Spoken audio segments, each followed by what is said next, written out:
Good evening and welcome to this extraordinary meeting of full council. I'm Clive Hooker, Chairman of West Berks Council. Before we start, I'd like to explain for the benefit of members of the public who may be watching that tonight's meeting is being held in a hybrid format.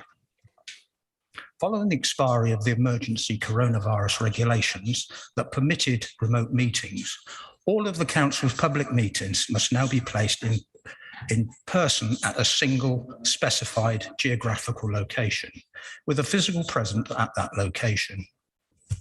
Given the current very high levels of positive COVID cases in the community, it has been agreed that in-person attendance of members and officers at this meeting will be limited. Therefore, we have 13 Conservative members present. They are myself and Councillor Rick Jones, the Vice Chairman, Lynn Doherty, Steve Ardell-Waters, Dennis Bennyworth, Dominic Bowick, James Cole, Gareth Hurley, Alan Law, Tony Linden, Bayu Aloko, Claire Rolls, and Andy Williamson. There are 8 Liberal Democrat members present in person. Councillors Adrian Abbs, Jeff Brooks, Lee Dinnan, Billy Drummond, Owen Jeffrey, Royce Longton, Jeff Mize, and Keith Woodhams. And there are 2 Green Party members present in person, Councillors Caroline Culver and Steve Masters. These numbers are representative of the political balance of the council. Other members of council are in attendance remotely. These members are entitled to speak and ask questions when invited to do so by myself. The majority of the officers attending the meeting are doing so remotely. The officers in attendance remotely include Nigel Lynn, the Chief Executive, and Executive Directors Sue Halliwell and Andy Sharp. Joseph Holmes is with us in the chamber this evening. Sarah Clark will be the legal advisor to the meeting. I'm assisted by Vicky Yule, the clerk to the meeting, and Phil Rumans, who will be acting as the Zoom host. Welcome to those honorary members that have joined us remotely. Good evening to Paul Bryant, Andrew Rolls, and Molly Locke. The meeting is being live streamed via YouTube, so members of the public are unable to follow the proceedings.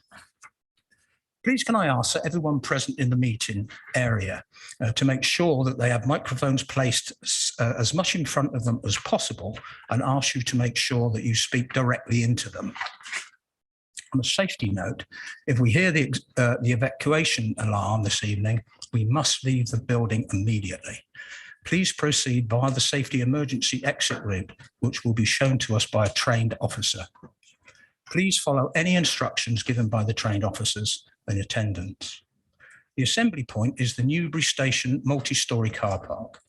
Anyone requiring assistance down the stairs will be assisted accordingly by the trained officers.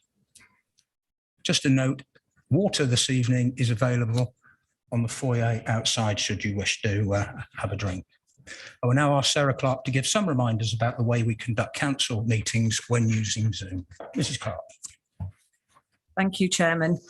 If it becomes necessary for any members to telephone into the meeting, you won't be able to signal to speak. So once everyone who has raised a Zoom hand has spoken, the Chairman will be asked to invite anyone who has telephoned in to speak in order. Any voting necessary to take place via Zoom hands or by the microphone technology. If we need to adjourn the meeting at any point, the Chairman will adjourn and will advise as to the revised time and date of the meeting. If it is a short adjournment, you will be able to rejoin this Zoom meeting. Otherwise, a fresh appointment will be sent out. Do any members have any questions about the way in which the meeting will be conducted before we proceed? Thank you, Mrs. Clark. Thank you. We have no questions. Before start the meeting this evening, I'd like to take the opportunity to remind members that we are subject to the Council's Code of Conduct, which requires us to uphold certain standards, including, most importantly, respect. Members are not always agree with one another, but I would ask that in our disagreements, we endeavour to always be respectful to other people's and members' views. Members, we've had some sad news, so I would just like to take a moment for us all to reflect on the recent passing of former councillor John Farron, who was a Liberal Democrat member for Burfield from 2003 to 2007.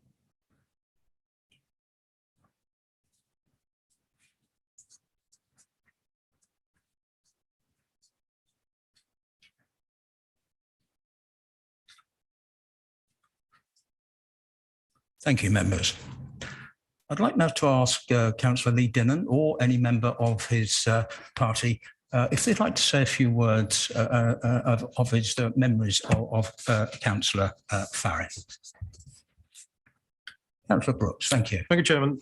John was a very pleasant man, bright chap, and his profession was in elevators, and he knew them extremely well. He actually made sure I wasn't scared of elevators. I never have been particularly, but I'm certainly not now because of his description of them and their safety measures. He worked hard and was a good member of our team for those 4 years. And we would have liked to have seen him back on the council, but other things got in the way. His wife had not been well for some time, and sadly, she predeceased him, and he then sadly passed away. So we look back on him, those who remember him. Royce Longton will particularly remember John well, with affection, with respect, and with sadness. Thank you, Chair. Thank you, Councillor Brooks. Now on a more happy note, it's always a pleasure to invite a new member to council. And this evening, I would like to welcome Councillor By Loco to council. He is a Conservative councillor elected on the 16th of December for the Tilehurst South and Hollybrook ward. And this evening is his first council meeting. I'm sure we'll make him very welcome. And I'd like to invite By, if you'd like to stand up and maybe just introduce himself to us. Councillor Loco.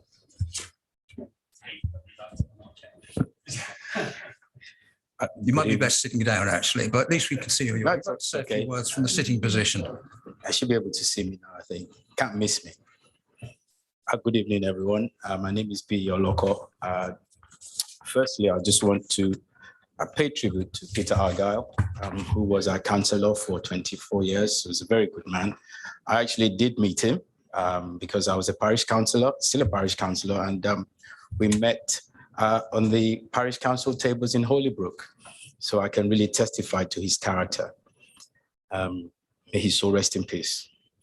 So my name is B. Oloko. It's a pleasure to be here. I've met quite a few of you there and most people here, but nonetheless, it's a pleasure to be here. And I look forward to being of service to the people of West Berkshire. Thank you. Thank you, Councillor.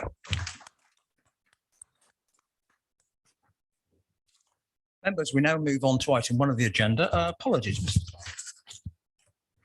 Thank you, Chairman. We have received apologies from councillors Hilary Cole, Jeremy Cottam and Nasa Hunt. We've also received apologies from Honorary Alderman Adrian Edwards, Graham Jones and Keith Chopping. I think there may be some further apologies from the floor, Chairman. Thank you. Councillor Dillon. Sorry, Councillor Hunt is in attendance on Zoom. Thank you. Thank you. Any more? No, thank you. Item 2 on the agenda, declarations of interest. Do we have any declarations of interest, please, Mrs. Clark? Thank you, Chairman. A number of declarations have already been received from a number of members who are in receipt of a pension from West Berkshire Pension Fund in relation to item 3, notice of motions. The councillors who have declared an interest in this item are councillors Owen Jeffrey, Jeff Brooks, Tony Vickers and Billy Drummond, who have declared disclosable pecuniary interests due to being in receipt of Royal County of Berkshire pensions. Councillor Tony Linden has declared a disclosable pecuniary interest due to having had a councillor's pension policy, although not currently in receipt of it. Councillor Graham Bridgman has declared a disclosable pecuniary interest due to his wife being in receipt of a Berkshire pension. All of the above councillors will be leaving the meeting during the consideration of this motion. I don't know if there are any further declarations that wish to be made from the floor. Yes, I need to declare the same sort of thing. This is Councillor Longton. I have a West Berkshire pension. Thank you, Councillor Longton. Thank you. Mrs. Clark, I've got Councillor Burke, Councillor Barnett and Councillor Moore with their hands up. I'll take them in order. Councillor Burke, on this subject, is it? Thank you, Chairman. It's not on this subject, it's on the preceding. I have an apology from Councillor Ross McKinnon. I'm not sure whether that name was read out. Thank you. I didn't read that out, but I have received that apology. So apologies to Councillor McKinnon. That will be noted. Thank you. And I received an email from them as well. Thank you. Councillor Barnett. Chairman, I'm also in receipt of the Berkshire pension as well. Thank you. So you'll be leaving the meeting at that part of the debate. And Councillor Moore? My wife is in receipt of a West Berkshire pension, so I shall probably do the same. Thank you. Thank you for pointing that out, members. We're now moving on to item 3 and the main business of the evening. This is notice of motions. The motions are set out on page 5 of the summons, and we will go through them in order of how they are set out in the summons, which is... Excuse me, Chairman, sorry, can I raise a point of order?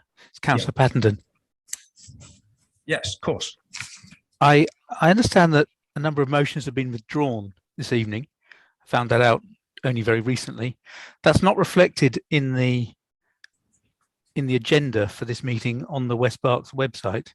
I'm wondering how it's possible for the council to convey when motions have been withdrawn and the reason for them having been withdrawn in advance. It would be useful for the public to know what's going to be debated and what's not going to be debated. Thank you. Thank you, Councillor Patterson. I'm sure that will be... Yes, Mrs. Clark. The motions, once published on the agenda, need to come before the meeting in order to be dealt with, and then it will be a matter for the person who has submitted the motion. Certainly, we can look at whether we can advertise in advance, if at all possible. I think normally there would only be 7 days before the meeting that these would be published and advertised, and I think, as members know, then it's not always known until a few days after the agenda's been published how they will be dealt with, but certainly we can review that. Thank you, Mrs. Clark, and we will deal with those as we go through the agenda tonight. Councillor Linden. Yes, some of the volume's a bit high from members. I don't know, I just thought I'd mention it. IT might look at that. I can hear some feedback as well. It is rather loud. We'll let you deal with that. I'll go back to item 3. The motions are set out on page 5. These are in the summons, and we will go through them in the order as set out in the summons, which is the order in which they were received. As before, any motions left to be considered when the meeting comes to an end can be deferred to the next meeting of council, of which motions can be considered unless the proposer chooses to withdraw it. So just to go through the motions that are under this item, we have A, the integrity of West Berkshire Council. They've been put by Councillor Jeff Brooks. T-levels by Councillor Dominic Bowick. West Berkshire Council pensions divestment from fossil fuels from Councillor Adrian Abbs. Response to COP26 in Glasgow, Councillor Caroline Culver. Environmental standards of the Chestnut Walk development, Councillor James Cole, and finally, helping West Berkshire taxi trade to go greener. That's from Councillor Adrian Abbs. So I will take the first motion, that's motion A, and this is with Councillor Jeff Brooks. This is the integrity of West Berks Council. Councillor Brooks, would you like to move the motion? Happy to move the motion. Thank you, sir. Thank you very much. And do we have a second, please? We do. Thank you. Councillor Jeffrey, thank you very much. So this evening, Council will debate the motion this evening in order to facilitate the discharge of business in accordance with procedure rule 4.9.8. Can I ask Councillor Brooks to speak to his motion, please? Councillor Brooks, you have 5 minutes. Chairman, thank you. This motion is about values. The values that this council demonstrates in everything it does, in every policy it develops, in every decision it makes. In putting this motion before council this evening, I don't believe that it should find unanimous support. Let me be clear, Chairman. I don't believe that the leader of council and several of her executive should vote for something that they don't evidence in their actions. And I will give examples where they certainly have not put our residents first, in both the actuality and in the spirit of this motion. So I challenge them to think very carefully before supporting it. Please don't do so if you are not going to walk the walk on this. I know that several of their own side are discomforted by this motion. They aren't convinced themselves that their leadership will evidence the behaviour that is called upon in the motion, and in particular, the fact that we will never take short-term gains over the interests of the people we are here to serve. So I ask Council to consider whether the words in this motion were uppermost in this Council's minds over recent years when, one, we levied hundreds of fines totalling tens of thousands of pounds on drivers for crossing over Parkway Bridge and refused to reimburse those drivers when our signage and thus those fines were found to be illegal. And before the current administration tells us that wasn't them, they know that several of their current members were in charge at that time. We made a grant to an important local transport provider conditional on a gagging order, which was not reciprocal, and we failed to consult on the withdrawal of that grant, which the council has had to apologise for. We only grudgingly gave our residents some financial relief on their green bin charge when the green bins were not emptied last winter, and after showing no enthusiasm for my budget amendment to provide that financial relief. Already this winter, we have missed collections, and it will be interesting to see how the council reacts to that. And then we come to the most egregious example of this council not evidencing the spirit and behaviours of this motion, insisting on collecting nearly £100,000 of community infrastructure levy, whilst also admitting that no levy would be chargeable if, Chairman, the two private individuals in Lambourne and Kintbury had completed their SIL forms correctly. Let me state that again, Chairman. If these residents completed their paperwork correctly, then no charge would be applicable. What public body in this country would levy charges that they find to be not applicable and they relentlessly chase those debts down? And I do mean relentlessly, Chairman. Amongst our collection techniques, we visit the debtor, but not debtor, because no charge should be levied, and we attach a letter outside their home on the public highway stating the debt, but not really a debt because no charge should be levied. And that statement, that piece of paper includes the value for all to see. We visit in twos so that one officer can photograph and film the debtor, but not debtor because no charge should be levied. And we discuss the situation regarding the debt, but not really a debt because no charge should be levied, with a neighbour.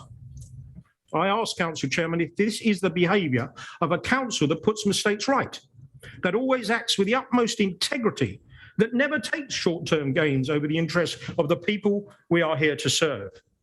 And if the leader of council and her top team votes for this motion tonight, then we will expect her to right the wrongs outlined, particularly the two SIL debts, but not really debts, which should be reimbursed or cancelled as appropriate. So through you, Chairman, I ask the leader of council to think very carefully before supporting this motion. You must mean it. It matters. It is not some words on a page. It speaks to the very ethos, the principles and the values, yes, Chairman, the values of this council, and they must not and cannot be taken lightly. 1 minute, Commend Councillor the Brooks. motion to council, Chairman. Thank you very much. Timing. Thank you, Councillor Brooks. Councillor Jeffrey, do you wish to reserve your rights? I would wish to reserve my right. Thank you, Councillor Jeffrey. Therefore, I open up the debate. Who would like to speak first? Councillor Cole, James Cole. Councillor Cole. Thank you, Chairman. You know, most of my experience with this council has actually been very positive. Whether working with our countryside team to deal with countryside issues, or with our colleagues in the Public Protection Partnership to deal with licensing, the other areas that they handle, just to give you examples. I do see that our people put the needs of our residents to the fore. However, there has been some unhappiness and there are some improvements that could be made. Many of you are aware of my unhappiness with our planning service. For one thing, I have seen too many refusals to admit obvious error. I'm not going to cite examples this evening, but some are known to council management, and I feel the approach there must change. Community infrastructure levy, or SIL, has just been mentioned, and it comes within planning. It also came up last night at Governance and Ethics. The chairman of G&E kindly let me speak. I had to make clear, amongst other things, my unhappiness over the handling of that Sill case in Kimpbury, where, in my view, too, more help should have been given. To me, members, it rather brings to mind the fact that the Inland Revenue offers us help to the nth degree to get our tax forms right. Much as it pains me to say it, in respect of Sill handling, I have to admit I prefer the approach of the Inland Revenue to that of West Berkshire Council. I will be supporting this motion because at a general level, in spite of those issues, I have no problem with this motion. Thank you, Chairman. Thank you, Councillor Cole. Councillor Rolls. Thank you, Chair. I wanted to start by saying that I wholeheartedly agree with Councillor Cole's comment regarding having a generally positive experience with West Berkshire Council in terms of putting the customer first, which I share as a relatively new member. However, Councillor Brooks has raised the subject of Sill, where, in my view, in the context of a case in my ward in Kimpbury and another case in Lambourne, I've seen no evidence of this council putting the customer first. I've made it very clear publicly that I believe that our stance on both cases is morally and ethically wrong, as we've failed to help the residents by highlighting missing paperwork. In the case in my ward, this was one of the first Sill cases seen by this council when Sill was first introduced in 2015. And I believe we owe a duty to that resident to help and guide them through a new process, which was just introduced at the time. But Councillor Brooks also raises the issue of mistake. And on a case in Chieveley, the council made a mistake in calculating the amount of Sill payable. And in this case, the council went over and above to assist the residents by highlighting missing paperwork and actually sending the resident's agent the appropriate forms to complete to claim an exemption from Sill. It appears that if the council makes a mistake, the resident is helped. But if the resident makes a mistake, they're on their own. We seem to be treating cases very differently, which is a great concern to me. Thank you, Chair. I'll be supporting this motion. Thank you, Councillor Rolls. Councillor Masters. Thank you, Chairman. I will be supporting this motion and agree wholeheartedly with the points made by the proposer and the two speakers prior. I also have had interactions with a number of residents in my ward relating to an unhappy and unsatisfactory Sill payments and applications, etc. And when there's been a stonewalling at that level, when representations have been made. But I also agree with Councillor Brooks on the broader point about the administration. How many times do we see this administration shown to be acting maybe not illegally, but somewhat not in the best interests of the local residents? And instead of that putting their hand up and accepting that they may be mistaken, ill-advised or whatever, they dig in and compound the issue by refusing to engage in a constructive manner with the opposition parties and residents alike. So I think this is important that we get this right. I don't level much blame at the officer level because I think there's a certain political leadership around this, and I will be supporting this motion. Thank you, Chairman. Thank you, Councillor Masters. And Councillor Ardar-Water. Thank you, Chairman. So in terms of the wording of this motion, I likewise am very supportive. I totally agree that this council will act with the utmost integrity and will ensure that actions put our residents first. Just in the narrow case of Councillor Brooks's example of green bins, I'm disappointed that he's chosen to add to the heap of cases to build up his case. The fact that, firstly, in the middle of a pandemic, and secondly, earlier this year as advertised, a service was not delivered at the time it would normally be done, and instead was, just in terms of green waste, additional waste was collected afterwards. Now, this is a trivial example, but to be honest, Councillor Brooks, your use of that, and I won't go any further into the Sill case and the others which you've mentioned, your frankly, you're trying to take the moral high ground on a perfectly decent and thoroughly researched decision, which may be made very carefully on the advice of officers, but by members, to do the right thing by all residents. Just because you believe that you want to stir up an issue into something large and contentious and get headlines does not mean that this council, this administration, has acted without integrity. And I rather resent the taking of a relatively moral higher ground from you because you want to make that political point. So again, I do support the motion in its wording. I do contend that this administration and supported by its officers act with integrity, and we will continue to do so. Thank you. Thank you, Councillor. And I now move on to Councillor Abbs. Councillor Abbs. Thank you very much, Chairman. I will be supporting this motion, mainly because it's the right thing to do. This should be no issue for any of us signing up to what this motion calls for. However, I was present at the G&E meeting last night, and that definitely brought it to where this whole SIL thing was discussed and will now come to council, as it turns out, for further debate. But that really convinced me that we need a motion like this. Other examples that abound. There are people been in the councillors a lot longer than I have, but in my own short period of being a councillor, I have no issue signing up to a higher level of service to the public, and I hope everybody else joins us in that. Thank you, Councillor Abbs. Councillor Sumner.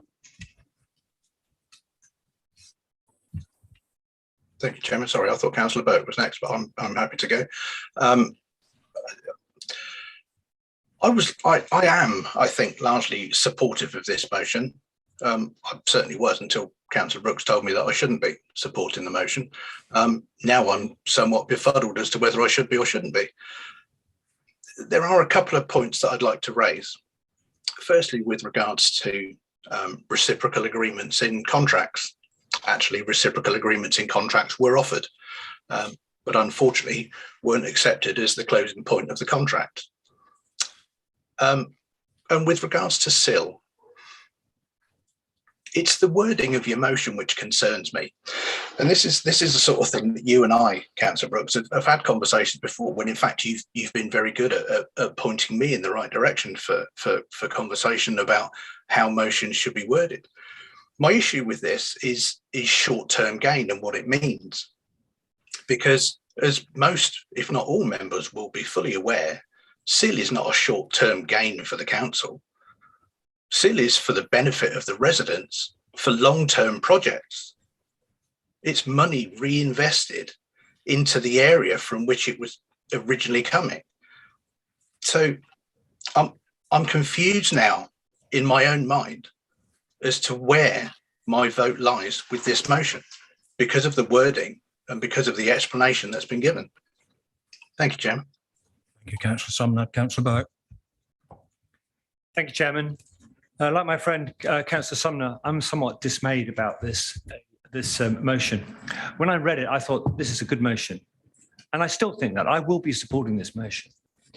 My dismay comes from the nakedly political stance that Councillor Brooks has taken, and has been echoed by some of the other people talking this evening.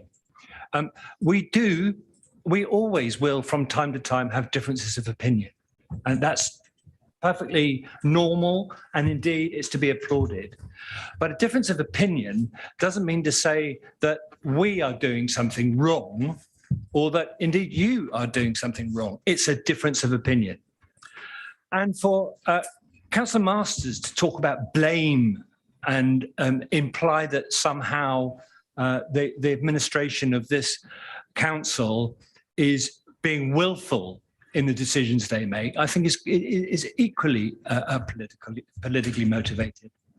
But that won't put me off, Councillor Brooks. I'm going to support this motion without any fear of criticism, without any sense of dismay in my own decision. I will be supporting it. Thank you, Councillor Burke. Councillor Bridgman. Thank you, Chairman. And I will be joining my colleagues along very much the same lines. And the point I would make about this motion is it talks about the interest of residents, plural, not the individual resident who might be affected by a particular council decision, which is in the benefit of the residents of our district as a whole. And I take entirely the point that's just been made about SIL. SIL is of benefit to the residents of the district as a whole. Fundamentally, though, I would say that if an individual resident feels aggrieved at a decision of that the council has made, they have ultimately, if they can't persuade the council to take a different stance and can't persuade members to take a different stance, they have the options of the local government ombudsman and going to law. And in both of those cases, in the SIL example, the council has now not been found wanting. And fundamentally, I say that we will put the needs of the, I would prefer the needs of the district. We will put the needs of the district first. And so, for example, if an individual resident felt aggrieved because they were being sued for non-payment of council tax, nevertheless, we will put the needs of the district first and seek to collect that council tax. Similarly, if an individual developer doesn't pay SIL, we will put the needs of the district first and seek to collect that SIL. Thank you, Chairman. Thank you, Councillor. Councillor Stewart. Thank you, Chairman. I just wanted to add that I'm also very supportive of this motion. Integrity is one of the values that I hold extremely dear, and it is absolutely one of the reasons why I stood to be an elected member, because I wanted to support and improve services and make life better for the community that I live in and the residents that I represent. As the newest member of the executive, I obviously, and Councillor Brooks, I cannot talk about things that I have not been involved with in the past. But what I can say is that I've always seen all of my fellow executive members act with integrity. Decisions are not taken lightly, and some of them are really difficult decisions. And to echo what Councillor Bowick said, sometimes they won't be popular decisions, but it is for the benefit of the district. So I'll end there, but just to say I am supportive of this motion. Thank you. Thank you, Councillor Stewart. Councillor Dillon. Thank you, Mr. Chairman. Thank you, Mr. Chairman. I wanted just to talk on three items that actually have come up in the debate, if I may. So the argument isn't about the value of SIL. I think actually we'd all prefer Section 106 agreements, which we know this council was successful at administering. But it's not about the value of SIL across the district at all. It's about a large organisation, Mr. Chairman, can make mistakes. And if they do make mistakes, they need to right those wrongs. And Councillor Bowick attacks Councillor Brooks and says it's political, but actually we've heard from Councillor Rolls and Councillor Cole that they feel that there was a mistake on SIL. I think what Councillor Brooks was doing was pointing out one mistake where there actually is some consensus across the chamber, Councillor Bowick. So it's not a political issue, but it is really one about making sure that we stand up for residents, particularly when the impact of the cost that this council has put on them is so severe. This isn't a £35 parking ticket. This is tens of thousands of pounds and people's homes having to change because of the actions of this council. I think we were debating this before the meeting, and I mentioned to Councillor Brooks about HMRC, and he said, no, I think even they would have more understanding, Lee. I think Councillor Cole makes a similar point with the Inland Revenue.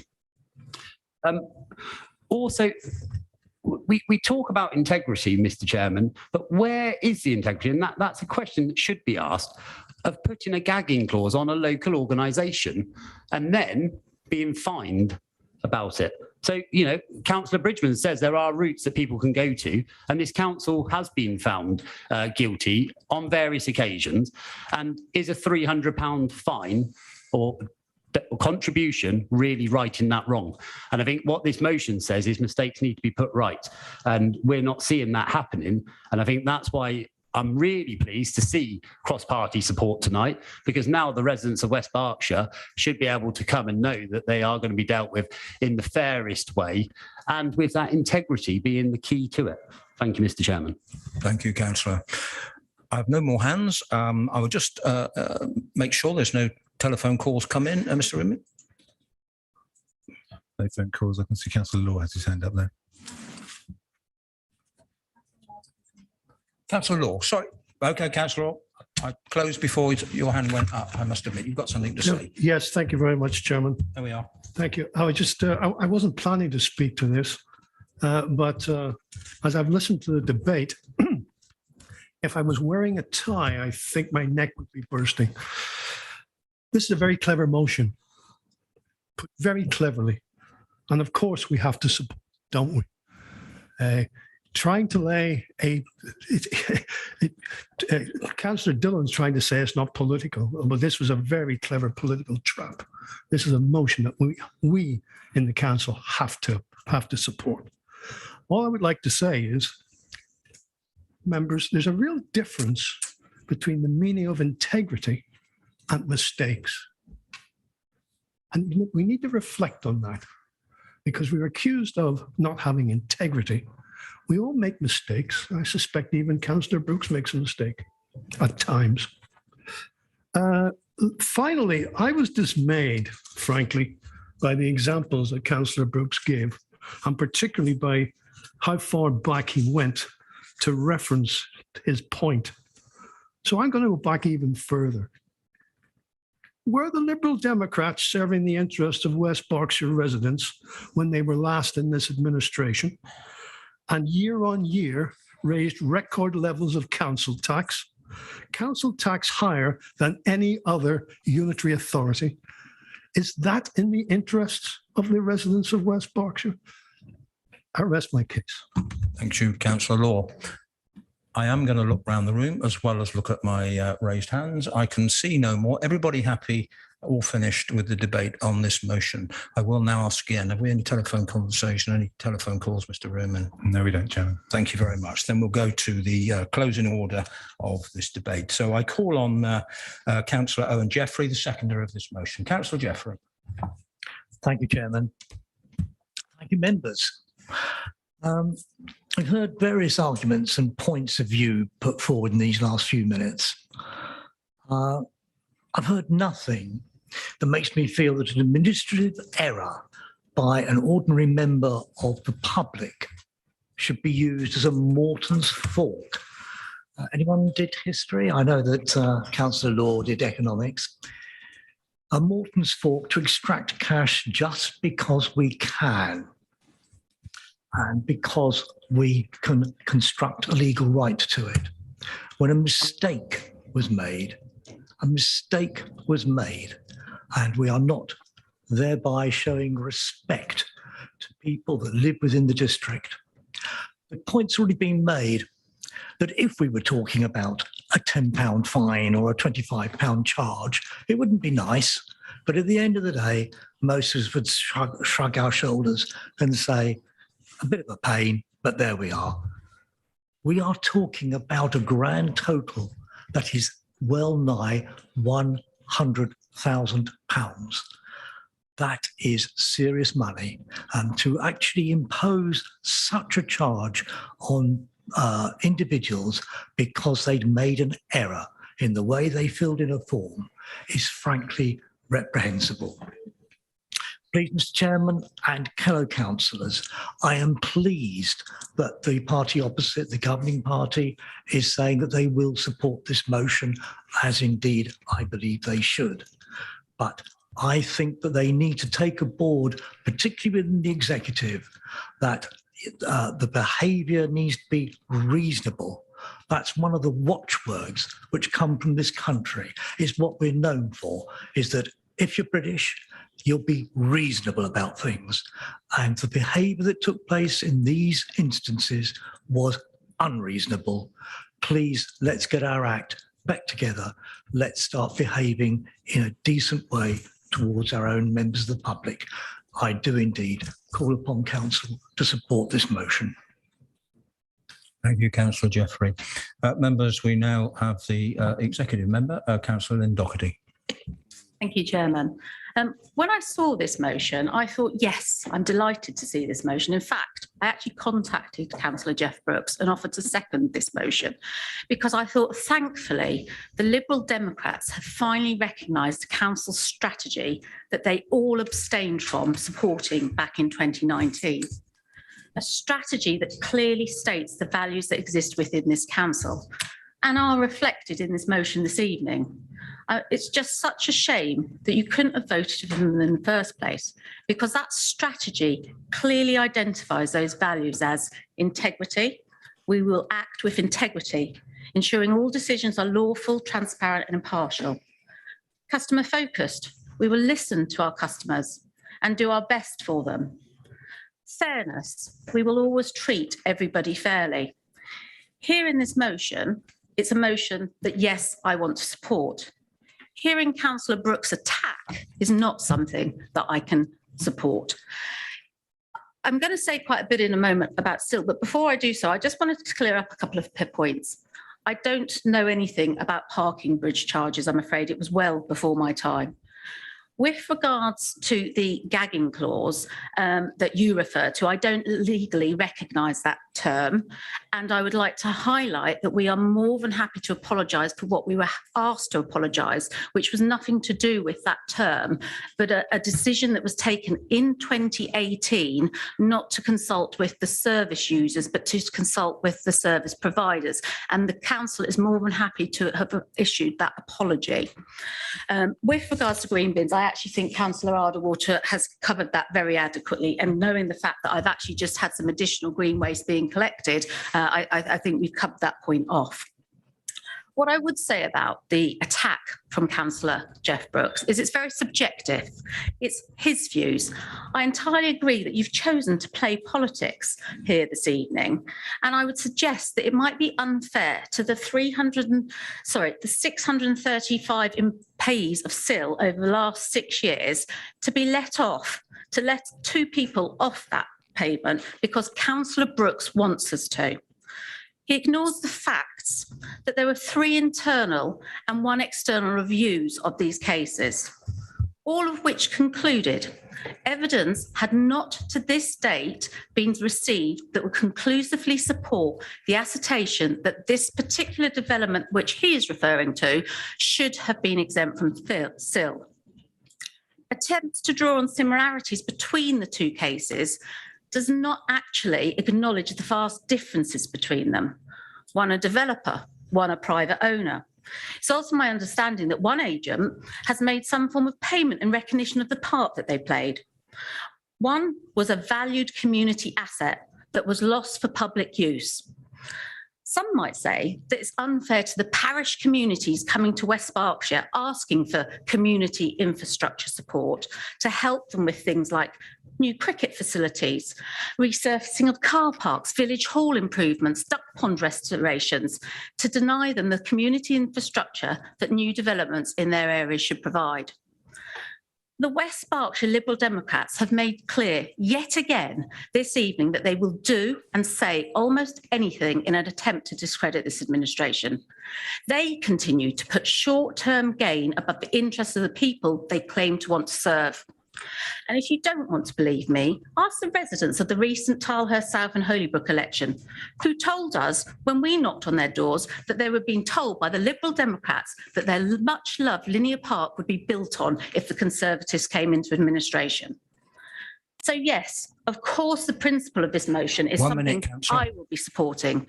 However, I will be applying it in the way that I have throughout my time as a councillor, with the best interests of all residents in mind, and not being cajoled to change decisions that I have been made because of political pressure to do so. As leader, I'm involved in decisions that, while right, may not be popular with some.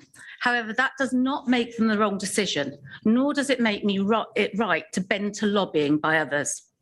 In the current climate of accusations of one rule for one and another for others, I am very conscious of being fair. Indeed, fairness is one of this council's overriding values that I most value.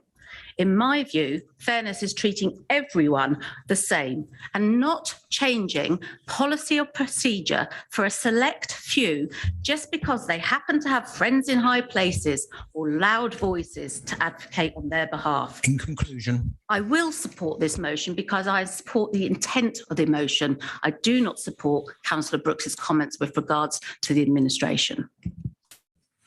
thank you, Councillor Doherty. And finally, we move to the mover of the motion, Councillor Brooks. Sometimes, Chairman, when you're in a hole, stop digging. Integrity is about putting something right that is wrong, that is morally wrong. You can hide, you can run, but you can't hide in terms of the fact that neither of those SIL charges would have been made had the paperwork been correct. Your portfolio holder at the time said so. You took money that you took it on the basis that some forms were not filled out correctly. That is a fact. It is not a political game, and I will keep on with this, and on, and on, and on. And the next thing I'm going for is the methods of collection, which I mentioned in my speech tonight. But I also weave through that speech other issues, other examples, including the Parkway Bridge, which some of you were here for, and including the Ready Bus. And in fact, Councillor Ardagh-Walter, if I was taking the moral high ground, I'd say you shouldn't have a green bin charge in the first place. So you will support it. It is a clever motion. It's the only way, Councillor Law, I could bring this to this floor, to this chamber. Because every time I mention SIL, you sweep it off to executive and come back and wash your hands of it. You got it wrong. You got it wrong. You made a mistake, put it right. It's not a few quid. It's changing people's lives. You got it wrong. And when you get something wrong, stop digging and say, I got it wrong. We'll make it right. You could do it without prejudice. You don't have to admit how wrong you were. But you're just going to keep your barricade going to say you were within your rights to take it. Absolutely disgraceful, and you should be held out for it. You should, because those people's lives are being changed by your intransigence, and you're taking money that was not due. Don't tell me that is about a mistake, and you have great integrity. Now, this council does have integrity. Its officers have integrity. The vast majority of its members, and frankly, Lynn, Councillor Doherty, you do have integrity. All of you have integrity. So show it, please. A mistake has been made. Don't keep digging your heels in and saying no when you know you've taken, in your heart, you know you've taken this money without due cause. I have been astonished that in 30 years, next month, 30 years in local government, this is the worst case I've seen of a council standing behind something, taking money they were not entitled to, the very worst case, and I've seen a few. So you will vote for it tonight. Councillor Somner, yes, vote for it. And let me be clear with you and Councillor Stewart, I've found you to be very, very nice people. And I'm not trying to pick anybody out except the leader who sets the tone. So vote for it, please, because actually, in the main, you do evidence these values. But when you don't, I'm going to try and pick you up about it and keep going, because on that point, still in the main, you have not put it right. Thank you, Chairman. Thank you, Councillor Brooks. Members, that concludes the debate. I will now ask the monitoring officer to conduct an indicative vote to show their hands via Zoom. Thank you, Chairman. Can I please ask all members who wish to support this motion to raise their Zoom hands now, please?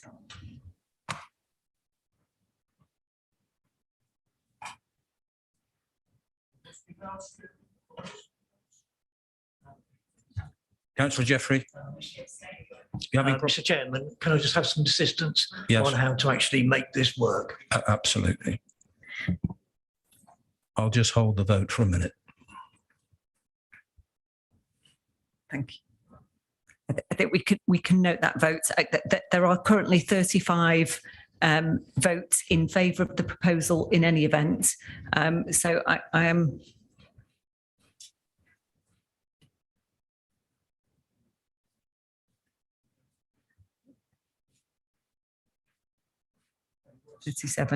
Mrs. Clark, are we? Yes. I think the indicative vote is indicating that it's been carried. I think for completeness, if we could ask any members, if we could ask all members to lower their Zoom hands.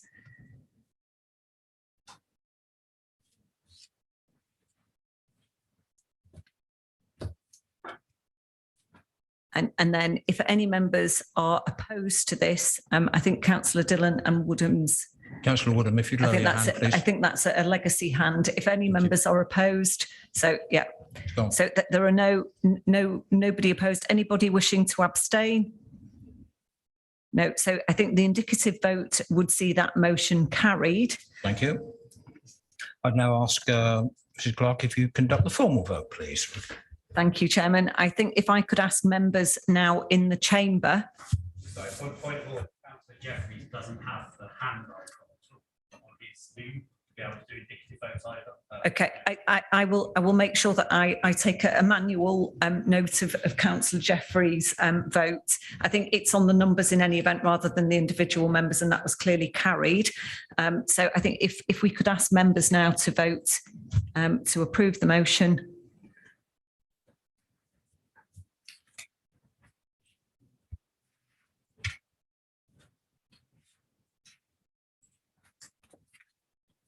If I could ask for some IT support here, please. Oh, it's back now. It's back. Thank you.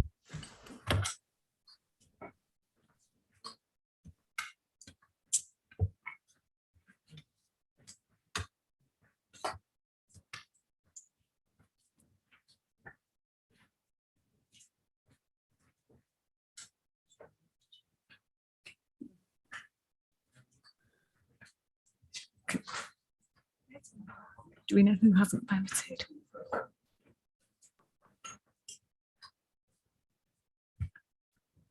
We've got 21 in here.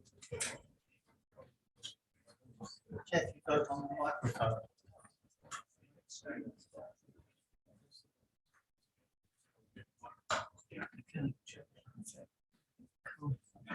Yeah, it's on the microphone on the screen that you've got on Councillor the. Dinner, could you help Councillor Mace, please? I think, Chairman, that I believe we have 23, so that is carried unanimously in the room, as it were. So all members have voted to support that motion.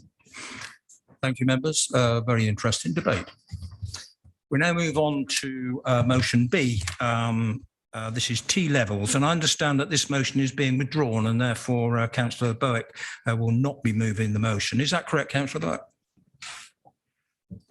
That's correct, Chairman. I declined to move this motion. I originally asked for it to be brought forward because it's a very important subject. I won't dwell on it. I was looking to the last meeting to use the motion to publicise the value of T levels and to encourage local businesses and members to advertise, if you like, the value. Time's moved on. I've taken other steps, and I will have more steps to take. We're working very well with businesses as it is, and I won't be moving the motion. Thank you very much, Chairman. Thank you, Councillor Burke, and thank you. I'm sure the members appreciate that update. Therefore, we'll move on to the next motion, which is motion C. This is West Berkshire Council pensions divestment from fossil fuels. And at this stage, can I invite any members present who have declared a declosable pecuniary interest in this item to now leave the meeting? For those members who have declared an interest and are attending on Zoom, please can I ask you to switch off your microphones and cameras. Once the debate is finished, I will pause the meeting for members to return to the meeting and for Zoom members to switch their cameras and mics back on again. So if I could confirm that Councillor Jeffrey, Brooks, Drummond, Linden have left the chamber, and Tony Vickers and Graham Bridgman, Councillor Bridgman, has turned off their cameras and microphones. I'd like to invite Councillor Abbs to move the motion. Councillor Abbs. Chairman, if I may move the motion, please. Thank you. And do I have a second? Yeah, I'll second that motion, Mr. Chairman, and reserve my right. Thank you very much, Councillor Dinnan. Therefore, Councillor Abbs, if you'd like to present your motion, you have 5 minutes.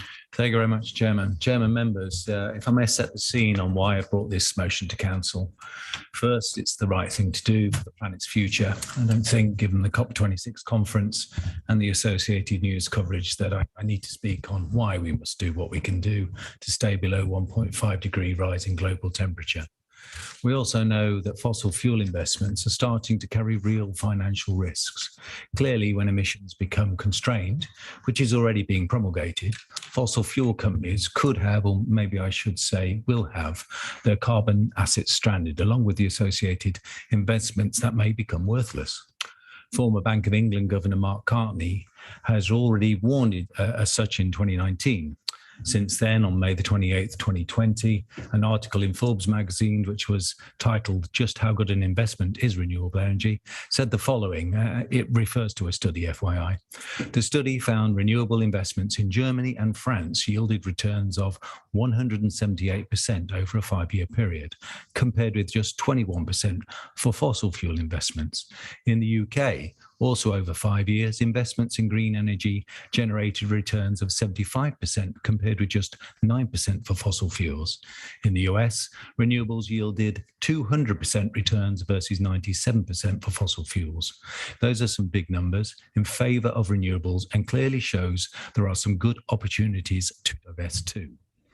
Now, moving on to abundance investments, which we all know very well because thanks to the 1 million bond, it also has some interesting numbers.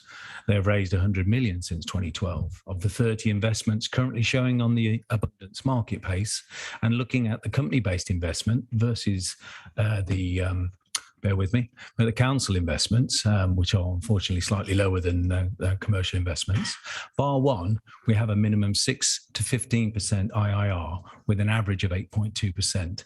Even if I include the one small one, which was a hydrogen-based scheme of 1.6, we still have an average of 8%. The good news is that the amount of fossil fuel investment in the portfolio is actually quite small at around 1.3% or 27 million from a 2 billion pot. Certainly with the numbers last time I was able to get any numbers. So with the size of the divestment being relatively small, it should be relatively easy to place. So why divest now? Or as this motion actually calls for, simply ask our representative, which I believe is Councillor Law, to take our representation to the pension board to present the case for the pension fund to begin divestment now. Clearly, the longer we wait, the more risk accrues to the 27 million. Delaying or prevaricating over whether we should or should not means others are likely to get the early adopter advantages. In simple terms, when every pension pot is forced to find divestment opportunities and ideally change to renewable ones, we have the dual scenario of getting very little or nothing for our old fossil investments while getting lower returns on their replacements because there will be lots of pension funds fighting over renewables. And so those companies seeking investment will offer lower returns. That is the market, i.e. they won't need to try as hard to find funding. West Berkshire Council can safely take the lead here. It works well. It works nicely with its declaration of a climate emergency and shows that it is using all of its available levers to achieve its stated aim. There is also a strong likelihood that members of the pension, which does not include me for reference, will enjoy a better performing pension pot. I would like members to note that since sending this motion to Council some months ago, because this is a delayed reading of that motion, I'm now given to understand that the Berkshire Fund has already steered away from new fossil fuel investments. Councillor may be able to clarify this. If that's correct, then the bullet in the motion, which talks about immediately freezes, becomes redundant. However, if my information is incorrect and they haven't frozen yet, then of course that bullet holds. Yeah, so I thank you for listening, and I commend this motion to members for debate. Thank you. Thank you, Councillor Abbs. Councillor Dillon, do you wish to reserve your right? Yes. Thank you. Members, I open this up now for discussion. If you'd like to raise your hand. Councillor Law, thank you. Yeah, thank you very much, Chairman. As Councillor Abbs has said, I'm this council's representative on the Berkshire Pension Advisory Panel. The short answer to Councillor Abbs' motion is too late, and your solution is too crude. It's too late. Even your update is is not accurate, because on March the 22nd of last year, so that's almost a year, the pension fund agreed and adopted a responsible investment policy. As a result, we instructed LPPI, that's the Local Pensions Partnership Investment, that they are our consolidated pension investment manager to deliver on the responsible investment policy. Now, whilst the responsible investment policy covered a range of, forgive me, Chairman, for the terms ESG, environmental, social, and governance issues, one of our two core priorities, clearly stated for responsible investment, is climate change. The other core, by the way, is good governance. Now, this policy included a statement, and I'm going to quote, reducing investment in products such as fossil fuels. In more detail, and I'll give you another quote, where existing investments are in place, we expect those companies to demonstrate planning for the global transition to a low carbon economy and to meet future emissions reduction targets. It further goes on, another quote, we will not consider new active investments in fossil fuel companies directly engaged in extraction of coal, oil, and natural gas, which are ignoring the risks of climate change. Members, Chairman, LPPI in turn is a member, is another acronym, of IIGCC, which is the Institutional Investors Group on Climate Change. This is a global worldwide group. I'm sure Councillor Abbs, if he's done his research, will know all this. It represents some $57.4 trillion worth of assets. That's approximately 50% of all equities in the world, from some 220 institutional investors worldwide. IIGCC's charter, and again I'm going to quote, committed to supporting the goal of net zero by 2050 or sooner. Chairman, I'm actually left to wonder if Councillor Abbs bothered to research the position of the pension plan and LPPI before he submitted this motion. He most certainly didn't consult with me as this council's pension fund representative. I would have thought, Councillor Abbs, that was probably the correct and proper way to start before your motion was drafted. So whilst I agree with the sentiment of the motion, I cannot agree with Councillor Abbs' proposal to, as he quotes, immediately freeze and divest. This is too much of a blunt instrument, members, and it's a very crude approach. We'd rather use our considerable combined investment weight and influence via LPPI and the IIGCC to pressure those companies to adapt to meet the new emission targets, divesting only as a last resort. So I agree in principle, but reject totally the motion in terms of its proposed actions. Thank you. Thank you, Councillor Law. I now move on to Councillor Wollaston, please. Thank you, Chairman. I'm speaking as the internal governance element of my portfolio covers pension liabilities. I don't think anybody present, whether in person or virtually, would dispute the sentiment behind Councillor Abbs' motion. My issue is with the practicality. To put this into perspective, the Royal County of Berkshire Pension Fund, which was originally created by Berkshire County Council and now covers the pension funds of the 6 Berkshire unitary authorities, including West Berkshire, is administered by the Royal Borough of Windsor and Maidenhead. As such, whilst we are represented on the fund by Councillor Law, we have no direct control. At the end of 2021 year, the fund had a total value of £2.3 billion. Councillor Abbs is quite correct in that £27 million was invested in fossil fuel equities, representing 1.3% of the fund. By comparison, the much larger Greater Manchester Pension Fund is the biggest offender, investing over £1 billion or nearly 5% of their fund. The Berkshire Pension Fund is one into the bottom quartile, and these figures, by the way, are produced by an organisation called UK Divest, which promotes what it says on the tin. As Councillor Law has already pointed out, the investment managers were instructed to have a responsible investment strategy to get out of investing in fossil fuel equities nearly a year ago, but in a managed, gradual way to ensure there's no diminution of the fund, which might be caused by a fire sale, thereby protecting value and meeting the financial obligations to our pensioners. So to summarise, I support the principle of this motion, that is already mostly redundant, but cannot vote for it as it will attempt to curtail the ability of the fund managers to extract the fund from fossil fuel related investment in a controlled and sensible manner, protecting value. Thank you, Chairman. Thank you, Councillor Wollaston. Councillor Paddington. Thank you, Chairman. We've heard from Councillor Abbs that investments in renewables actually are outperforming those based on fossil fuels. So we don't accept the argument that that there's inherently more risk by doing this, but by divesting. I think also the main point, though, is that, you know, Councillor Law, your acronyms really highlight the problem. At the moment, the approach is just too slow, too opaque, and it doesn't reflect the nature of the emergency.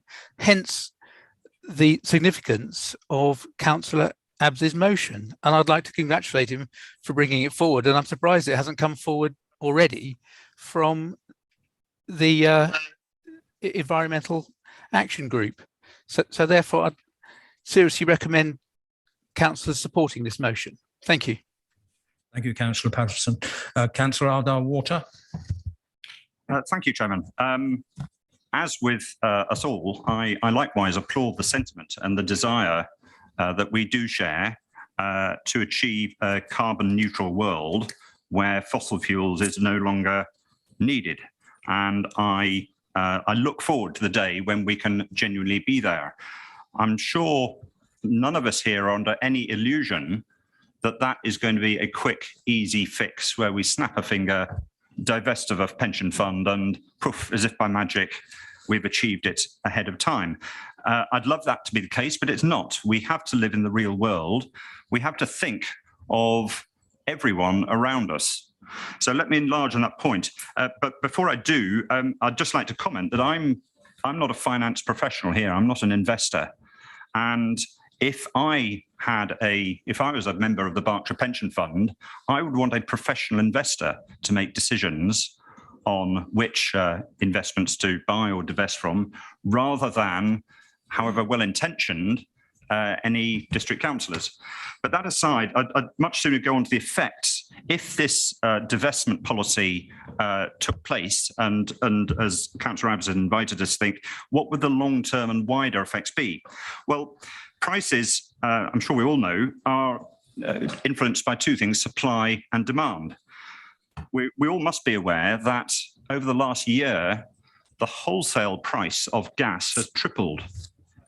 And within 3 or 4 months, most of us and most of our residents, and indeed residents of the United Kingdom, are going to have an unpleasant experience as their retail energy bills go up correspondingly. There will be a significant rise in fuel poverty, and unlike let's say the sin taxes of tobacco or alcohol, we really don't have an easy alternative at the present for most of us to stop using gas in heating our homes. I do hope that we all can aim to reduce energy usage. We certainly can, for example, drive our cars a bit less. I've been in regular discussions with Mrs. Ardagh-Water about the home heating setting at our house. And I can tell you that this has brought home to me the difficult trade-offs between environmental responsibility and a happy and comfortable home life. But that aside, the important point, again, members, is that the effect of divestment, if other pension funds were to do the same, would be literally to starve the energy companies of capital. And ultimately, though it seems a little far-fetched at present, ultimately this is the sort of action which could drive a company out of business. And right now, in, let's say, the early 2020s, with rising demand from Asia for gas, which incidentally I think is a good thing because it means they are starting to wean themselves off coal, the effects would not change how much we in Berkshire and in England, in Europe, in the Western world consume of, let's say, natural gas. It would simply make it more expensive and more miserable for our residents. So I do urge members to think very carefully before supporting this motion. It looks unpleasantly like a virtue signalling activity, which comes at zero cost to us sat here, but a large amount of potential cost to our residents. So even if you sit on the other side, the Liberal Democrat side of this room, I would urge you to think carefully about abstaining from this motion. Again, I do applaud the sentiment. I'm glad that we are united in wanting to achieve carbon neutrality, but this really is totally the wrong way around it. Thank you. Thank you, Councillor. Councillor Masters. Thank you, Chairman. Thank you, Councillor Abbs, for bringing this to Council. I appreciate that you wanted to bring this somewhat sooner. And like many motions, things get delayed, pushed to EAG, and not very much happens. There's been lots of talk about how this would be potentially disastrous for the pension fund, for the members of the fund, for our residents.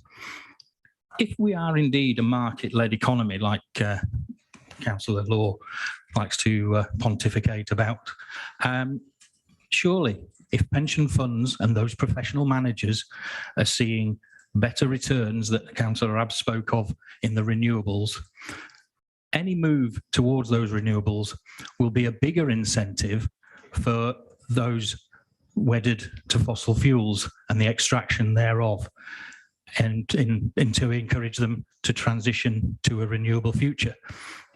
Encouragement and having a policy is, like much of this government's environmental policy, greenwashing. Many a company in the fossil and fuel industry, you see adverts on social media for biofuels, for Total, for Shell, and how wonderful they are in terms of their transition away from fossil fuels. Those investments that they're making amount to little more than a single figure percentage of their overall investment in fossil fuels. The biggest investment and the biggest incentive we can make is by shedding those shares and investing them in renewables. That will have the double advantage of encouraging their practices and weaning us off fossil fuels, but it would also encourage investment in those green technologies and accelerate the infrastructure projects that we need and that are waiting in the wings. So I commend members to support this motion and be a little bit more foresighted and not necessarily be fossils themselves. Thank you, Chairman. Thank you, Councillor Masters. Councillor. Yes, thank you, Chair. I just want to dwell momentarily on the fact that this is an extraordinarily narrow discussion where we're trying to substitute our view for that of the pension fund advisors. And in actual fact, if we start to be a bit more open-minded about this, you could easily make a case that investments in companies which have a presence in countries where there are oppressive regimes or dictatorships, investments in China, investments in Russia, investments in Hong Kong, HSBC, if you start to make value judgments about the exact nature of the investments in the countries in which these investments are made, you would virtually devastate your entire pension portfolio. I very much sympathise with the sentiment. Actually, in actual fact, I'm a firm believer we should invest a lot less in countries such as Saudi Arabia, who have significantly more oppressive impacts on the world than many others. And I just think this is a complete distraction. We are not an investment panel. We don't have full information. I don't think we could even begin to judge this without seeing it against the backdrop of other investments, and I should be voting against this. Thank you, Councillor Cant. Councillor Williams. Thank you, Chairman. I just wondered if we could turn the heating down. It's getting a bit hot in here, and I'm starting to boil over. Perhaps we could save some money at the same time. Thank you. Anything else to add to the debate, Councillor Williams? No, it's just getting rather hot. Thank you very much. Thank you. Councillor Cole James. Thank you, Chairman. I didn't intend to speak on this one at all, but listening to Councillor Cant there, I have to entirely agree with what he's just said. I'd love to be able to support this motion. The kind of gut feel says, oh, yes, but no, it's not practical. We're not qualified to do that sort of thing. We are perhaps qualified to give some sort of steer towards the Berkshire Pension Fund through our representative, but not to give an instruction like that. I cannot vote for this motion. Thank you, Chairman. Thank you, Councillor Cole. I have no more hands. I will just check, Mr. Rumans. Have we any phone calls? Anybody's dropped their internet out and called? No phone calls, Chairman. Thank you, Mr. Ruman. Okay, then we'll move on to the closing order of the debate, which will be opened up by the seconder, Councillor Lee Dinnan. Councillor Dinnan. Yeah, thank you, Mr. Chairman, and thank you, members, for the debate. We hear it often. We could support you, but we never see any amendments from you. So it's easy for you to say you're going to support, but you won't make maybe a tweak to a motion to get your support on side. Yet many a time we would suggest an amendment that would get our full council support, and they've been thrown out in the past. So, I mean, you've had double the amount of time to put an amendment down to this motion because it was delayed from the last council meeting. But look, I think what's really interesting is I don't think we've ever had a debate in council about what should our representative, because that's what you are, Councillor Law, you're a representative of West Berkshire Council, you know. I mean, not a delegate. Thank you. You're a delegate. A delegate. Oh, I am not a delegate. Members, I won't have cross-chamber discussion. Thank you. Councillor Dillon, please carry on. Yeah, I said a representative if Councillor Law wants to listen to the recording afterwards. Thank you, Councillor Law. Okay. But what I think is interesting is we haven't actually had a debate about what should we as a council want that fund to do. And actually, as the representative, maybe Councillor Law could call a special debate of members so he could be informed in his role as a representative on the fund of the pension holders, maybe. So, you know, he says that Councillor Law hasn't, Councillor Abbs hasn't gone to him. Has he ever gone to any member to say, how would you like me to represent you on the fund? What's the moral issues that we like to see? And then within the debate, we hear claims that it's not viable, but Councillor Law said we're already way behind the curve. So, you know, we are seeing, you said that the fund under its ESG policies, at climate change, you said it's already reduced in investment. You said that it's transitioning away and it's not considering coal, oil or natural gas anymore. So, you know, the motion's going that way, and it feels that we're slightly splitting hairs because actually, I think what the top part of the motion on is it calls on the pension fund to disinvest from fossil fuels. We know we can't make the fund disinvest. We know that's not within our power. That's not what the motion was asking for, but it was asking for Councillor Law to go there and have a debate and push disinvestment of fossil fuels as much as he possibly could. So, you know, I think it was a fair motion. I think we have asked for some support from officers on some of the key facts around this, but haven't had responses in time. But, you know, we hear, I think it was someone said we should listen to, we can't compare values, but you can compare values because if you want to invest in something that's dirty or something that's clean, you might have to take a financial hit. A pension fund shouldn't all be about the values, particularly when it drives so much of the economy. It shouldn't be about absolute value. And Councillor Hurley screwing his face up, but yet we've just heard about the massive pension funds that we should all believe in, and yet they have an ESG policy. They wouldn't have an ESG policy, Councillor Hurley, if they only cared about economic return.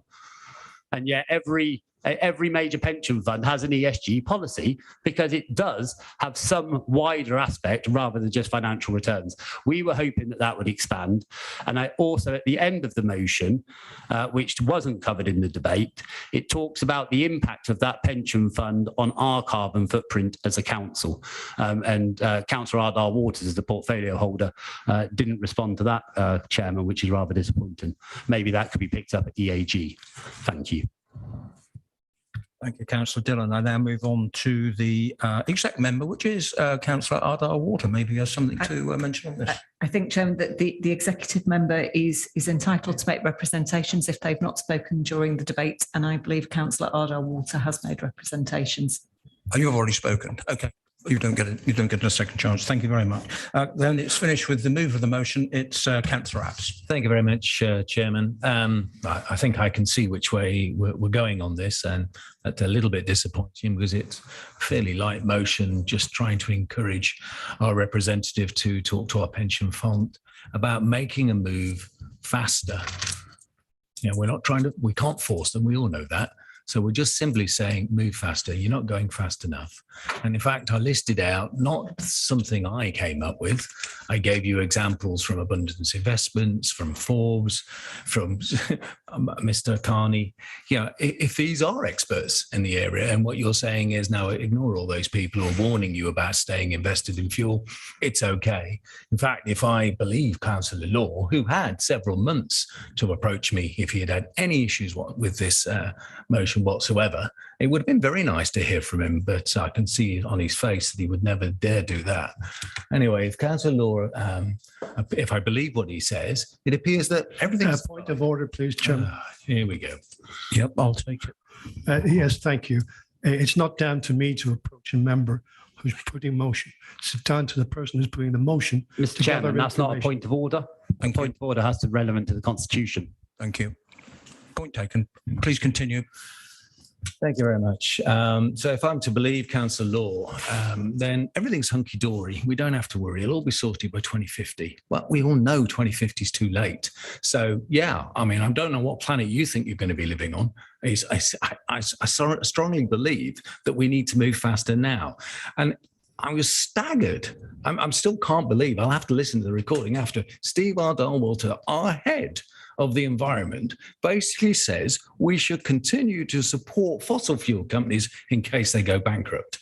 What? What kind of method? I just don't understand it. Where I come from, where I've always come from, is, and you look at the record, SMATE, save money in the environment. I've always taken this route, and this is what I'm trying to do for the bin. Make some suggestions, have a look, move faster. That's all it was asking me to do. Yeah, Councillor Wollaston talked about fire sales. Yeah, there will be a fire sale in a few years' time, Councillor Wollaston, when everybody starts to panic on the last few investments that are left that you can go in that will actually help towards saving the planet. So I think I know where this is all going. So I thought I'd given you a motion that you could support, but I suspect you'd rather, like Councillor Law has done, wanted to make some, oh, you haven't spoken to me.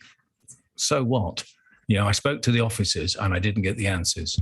So I'm afraid this motion will fail, it seems. And that's a pity because it actually shows that the Conservative side of this House isn't interested in going green. Thank you.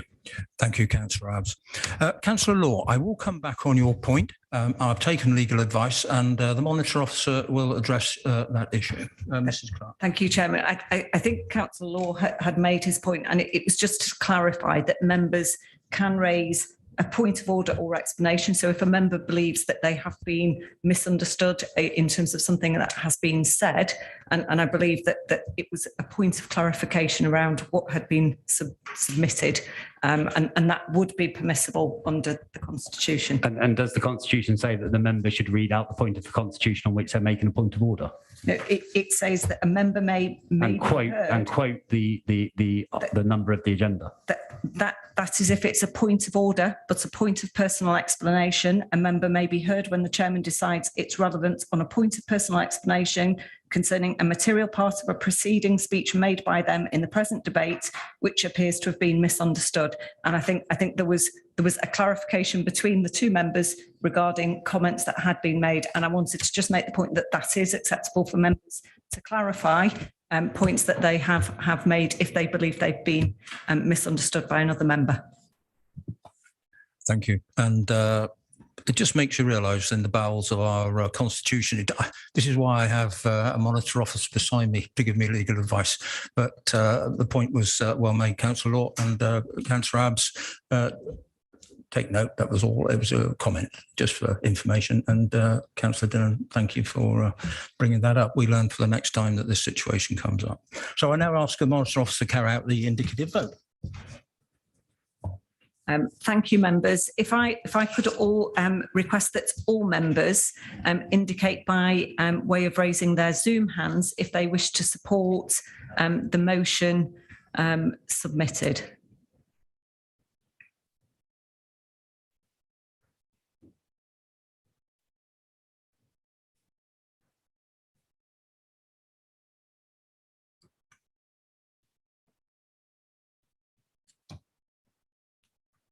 Okay.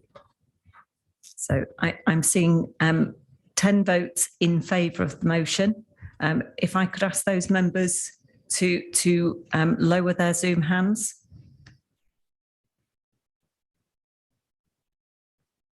Thank you. And if I can ask now members who are opposed to the motion to raise their Zoom hands.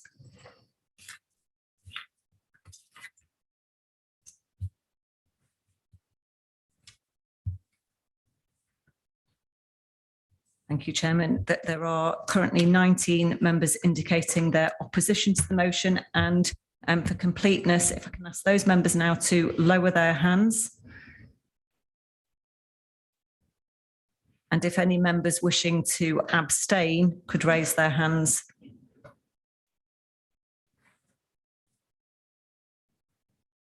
Thank you. Councillor Beck, your hand is up. Can I confirm that's an abstention or an old hand, please?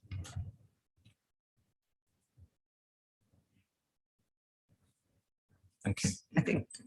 Thank you. I think the indicative vote would indicate that the motion would fail. Thank you, Chairman.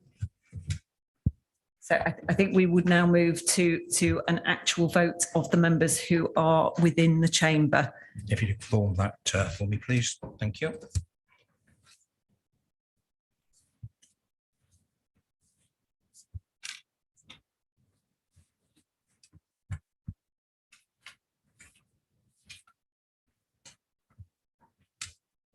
Again.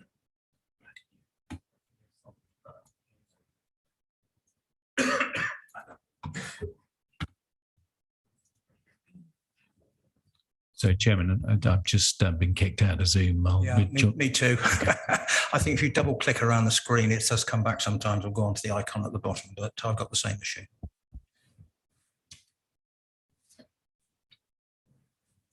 If we could have some IT with Councillor Abbs. I think 9.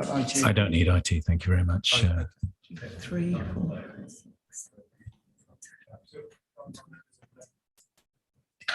Okay, so I am seeing 17. I believe there are 18 members in the chamber, but the vote is clearly lost. So I think the motion has failed.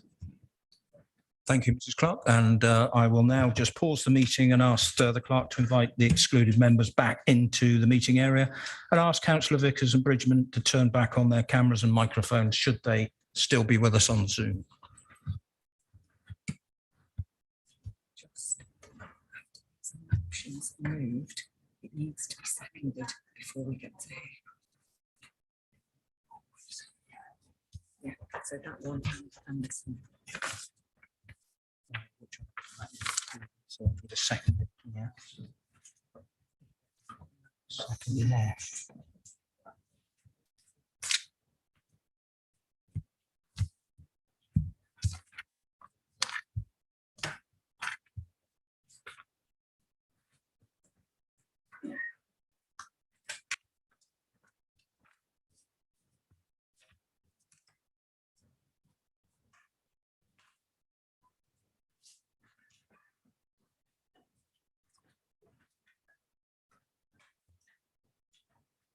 Welcome back, members, and we'll now proceed with motion D. This is the response to COP26 in Glasgow. Can I invite Caroline Corver to move the motion, please? Yes, I propose the motion, Chairman. Thank you. And does this have a second? Councillor Masters, thank you.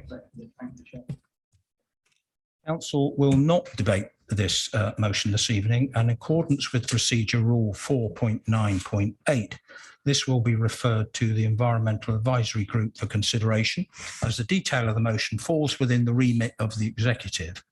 A report will be considered at the Environmental Advisory Group, and the executive and the outcome of that will be reported to council. Councillor Culver will be kept fully informed and invited to attend both meetings and partake in the debate at those meetings. Councillor Culver, do you wish to speak on this? If you do, you have 3 minutes. Yes, please. Thank you very much, Chairman. Thank you. Okay.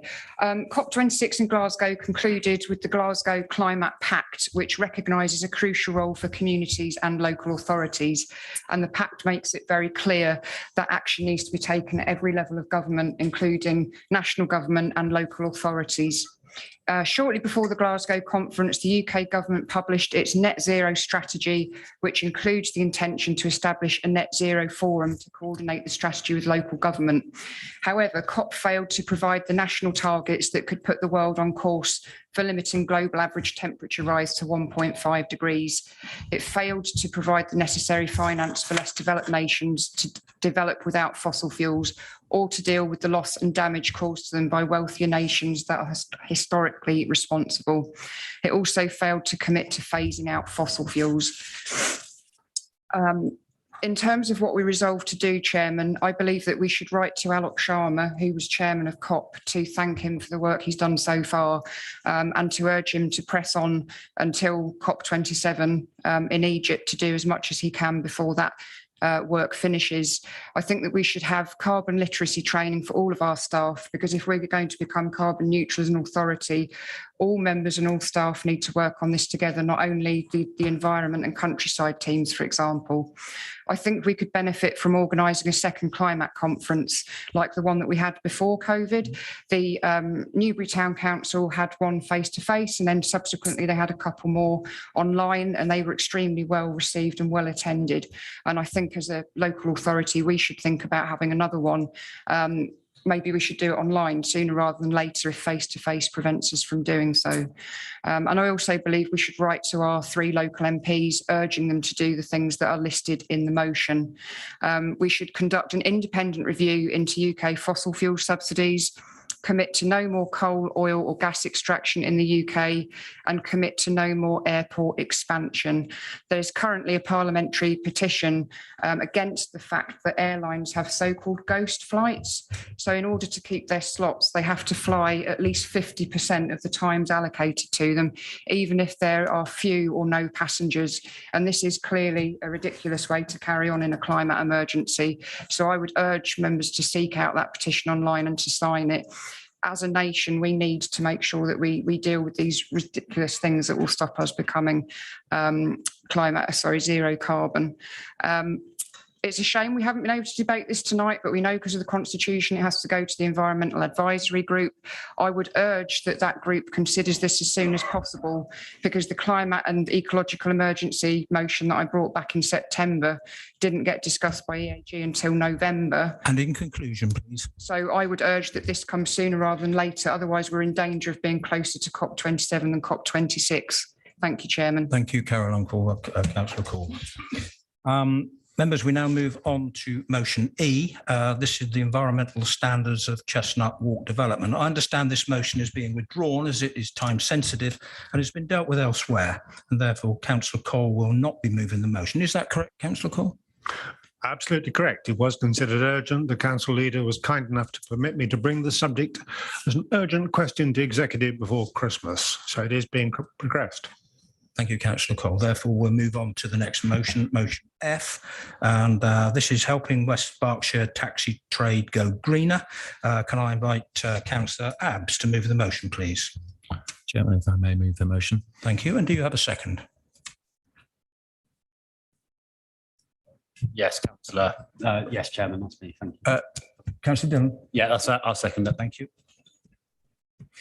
Councillor will not debate the motion this evening, and in accordance with Procedure Rule 4.9.8, this will be referred to the Environmental Advisory Group and the Licensing Committee for consideration as appropriate, where the matter falls within their remit.